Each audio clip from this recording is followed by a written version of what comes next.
All right, so we're going to solve this circuit using KVL. The first thing we're going to do is identify our nodes. We'll call this first node right here V1. We'll be labeling it in orange.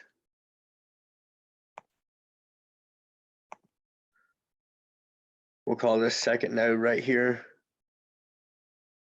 V2. We'll be labeling it in red. And then the last node will be V3.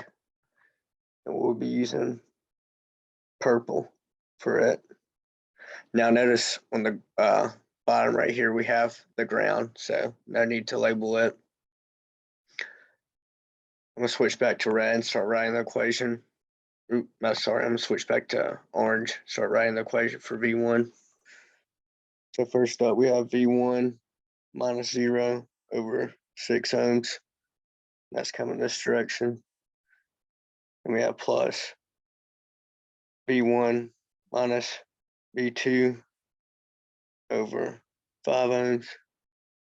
And then lastly, we're gonna have minus 3 amps because it's coming into the node, equal to 0. Now I'm going to skip and go ahead to V3 and purple. You'll see why here in a minute.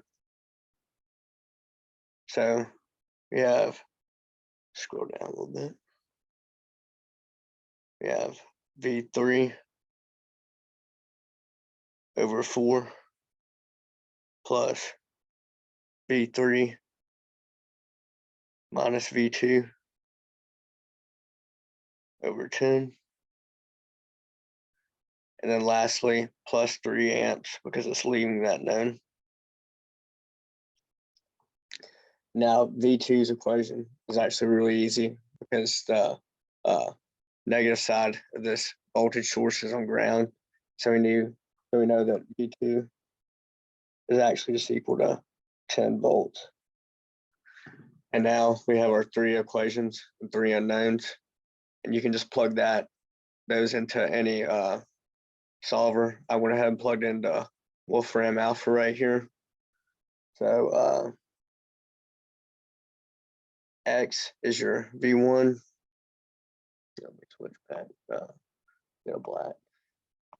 So X is V1, Z is V3, and obviously Y will be V2 right here. We already knew it was equal to 10. So here are your answers. Hope this helps. Thank you.